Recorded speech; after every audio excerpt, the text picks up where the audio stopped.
The Spurs came out throwing absolute chaos at OKC in Game 3 with a wild 15-0 run right out the gate.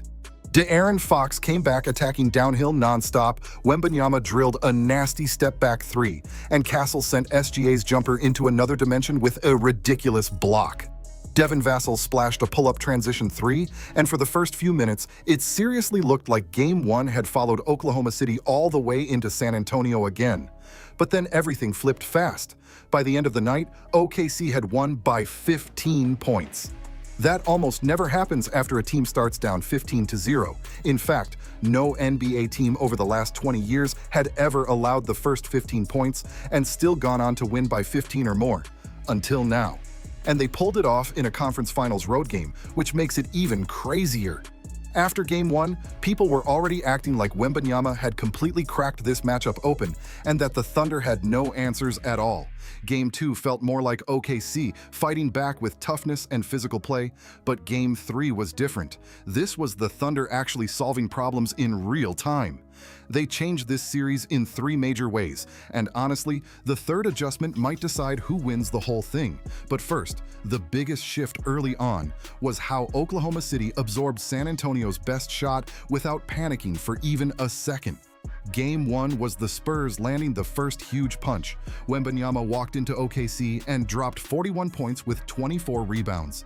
9 of those rebounds came on the offensive glass alone, which is just ridiculous. For one night, it honestly looked like the Thunder had zero answers for him. And what made it even scarier was San Antonio wasn't even playing clean basketball that night. The Spurs turned the ball over 23 times. Castle alone had 11 turnovers by himself. OKC turned those mistakes into 28 points, and normally that's more than enough for a Thunder win. But Wemby completely took over every other area of the game. He was locking down the rim, cleaning the glass, creating second-chance opportunities, and even pulling up from logo range to tie the game like it was nothing. The Thunder were still doing all the things they usually dominate at, but Wembanyama kept overriding everything. So, heading into Game 2, OKC decided to make life ugly for him. Isaiah Hartenstein suddenly saw a major jump in minutes, and almost all of that time was spent battling Wemby directly.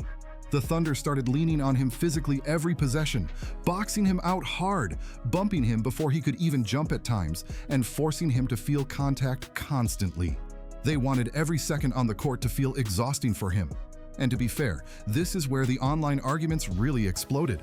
Some people are acting like OKC is completely ruining basketball with the physicality, while others pretend they do absolutely nothing wrong.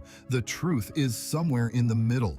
Some of the grabbing and holding definitely pushes the line, especially in playoff basketball. But playoff games are always more physical, and the refs clearly allowed a lot of contact here. The foul baiting conversations around Shai are real too. Some whistles absolutely feel frustrating to watch, but at the same time, plenty of those calls are still legitimate fouls. So it's not as simple as saying every OKC adjustment is fake or unfair just because it annoys people online. Hartenstein is going to keep playing physical as long as the refs let him get away with it, and SGA is still one of the smartest scorers in the league. In Game 3, OKC didn't win because of controversy. They won because their basketball adjustments actually worked. And that's what made the start of Game 3 so fascinating. Fox returned, the Spurs were back home with the crowd going crazy, and San Antonio instantly built a 15-point lead before OKC even got on the scoreboard. That kind of opening usually makes everybody watching think, yeah, this game might get ugly fast. But then the first real danger sign for San Antonio showed up the second Wembanyama had to sit down and head to the bench. San Antonio was up 19-4 when Wembanyama checked out of the game, and the second he hit the bench, everything started changing fast. Within just a few minutes, OKC had already sliced the lead down to 21-16. That little stretch ended up revealing the entire story of the night. When Wemby was on the floor, the Spurs still looked terrifying, almost like the same unstoppable team from Game 1 that had everybody questioning whether OKC could survive this matchup at all. But the second he sat down, Oklahoma City's depth started chewing into that lead possession after possession. That's been one of the biggest swings in this series. And before getting into the major adjustment that slowed Wembanyama down, if you've been enjoying these playoff breakdowns, definitely hit the like button and subscribe, because this series keeps getting crazier with every game. The second major thing that changed this matchup was OKC finally stopping all the complicated experiments against Victor Wembanyama. In Game 1, it honestly felt like they were trying absolutely everything at once. Wings guarding him, constant switches, random double teams, weird rotations. It looked chaotic. Instead of keeping things simple, the Thunder were throwing non-stop defensive puzzles at him, hoping something would stick. And for a while, it felt like they were coaching like it was an elimination game already. We've seen Mark Daigneault do this before too. Think back to the NBA Finals last year against Indiana when he switched up the starting lineup before the series even really settled in, only to reverse the move right after a loss. Sometimes OKC can overthink things trying to outsmart everybody, but in Game 2, they finally went back to basics. Instead of trying to beat Wembanyama with clever rotations and non-stop switching, they simply put real size on him. That's where Isaiah Hartenstein completely changed the feel of this series. And let's make this clear, Wembanyama is still producing huge numbers. He dropped 21 points, 17 rebounds, 6 assists, and 4 blocks in Game 2. Then he followed it with 26 points in Game 3. So anybody acting like Wembanyama suddenly got exposed clearly isn't watching the full game. That take makes no sense. What Hartenstein actually changed was the quality of the looks Wemby was getting. In Game 1, Wembanyama was absolutely everywhere at once. He was scoring easily, protecting the rim, controlling rebounds, and basically impacting every possession on both ends. That domination showed up massively on the boards too. San Antonio crushed OK in rebounding 61-40 during Game 1. Wembanyama alone grabbed 24 rebounds by himself, which is absurd. And the scary part for OKC was that even when they defended well, the Spurs just kept getting extra possessions over and over again. But by Game 3, that part of the matchup looked completely different. Wembanyama still scored 26 points, but somehow ended the night with only 4 rebounds total. Even crazier, he had just 1 rebound in the entire second half. 1 rebound for a 7'4" superstar who had 24 boards in Game 1 is shocking no matter how you spin it. And that's not some tiny stat people can ignore. That shift is one of the biggest reasons this series suddenly flipped upside down. You could clearly see what the Thunder were doing differently too. Hartenstein was meeting Wemby early every possession, forcing him to catch the ball farther from the basket, making him hold it longer, and surrounding him with bodies before he could get comfortable. This wasn't some superhero defensive performance where one guy magically shut Wembanyama down.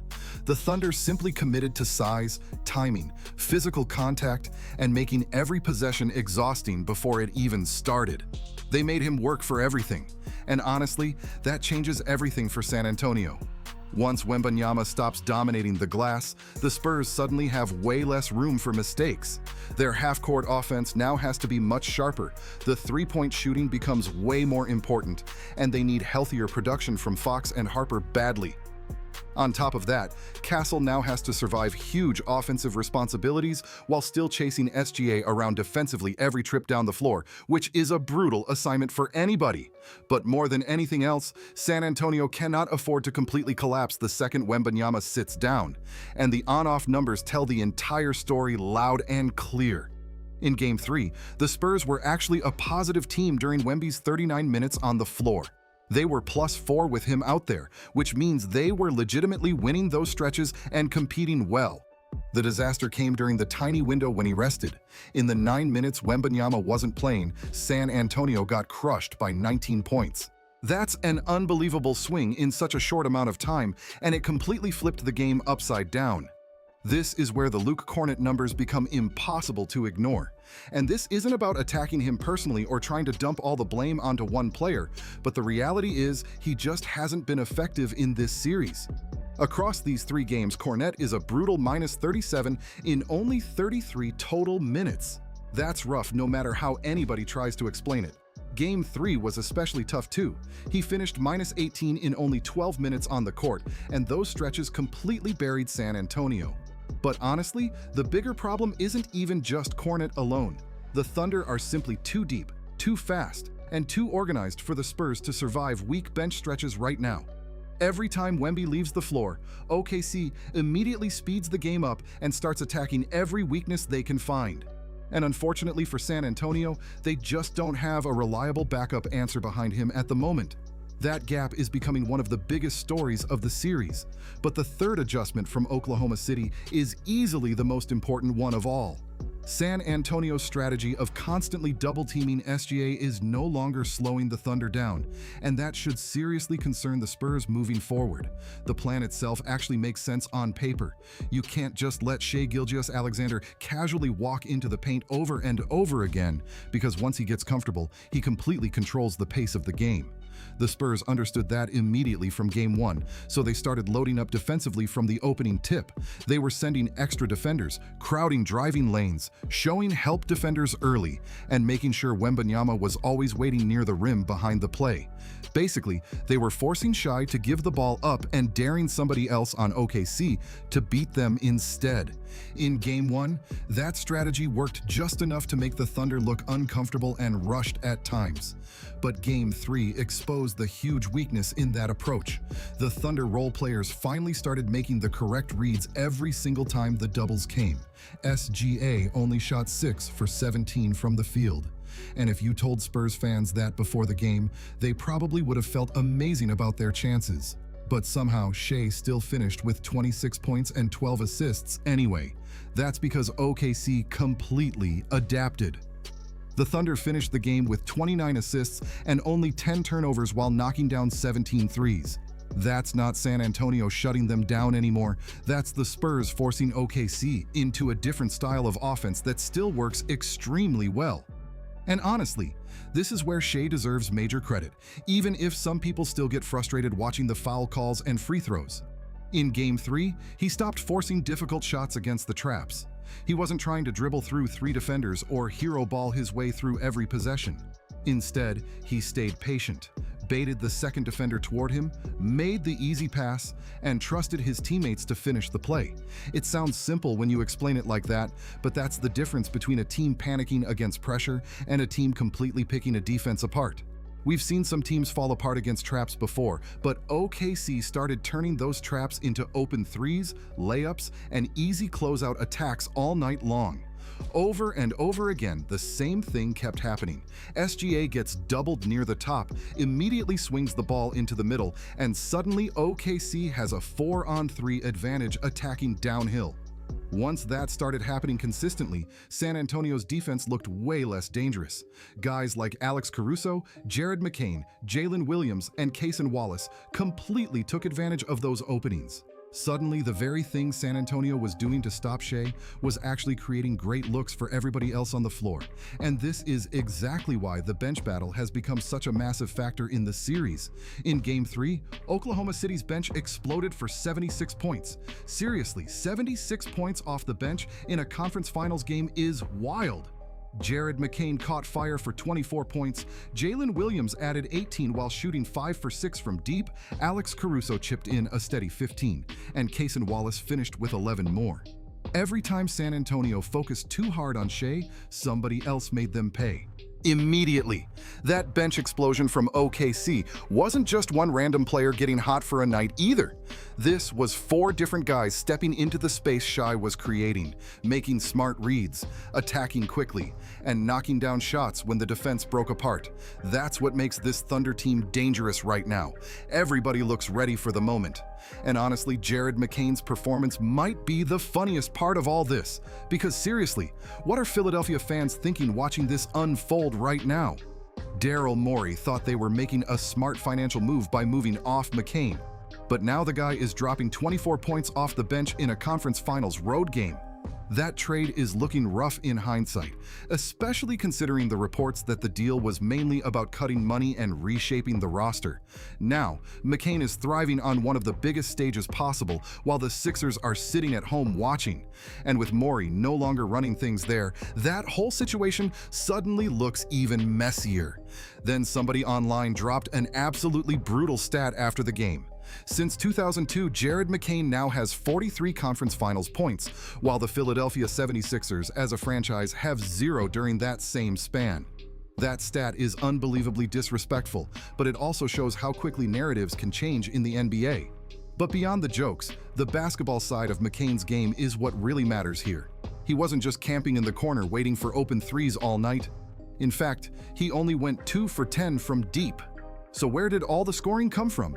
He was attacking downhill aggressively, getting into the paint, challenging Wembanyama near the rim, making smart passes, and staying under control even in traffic.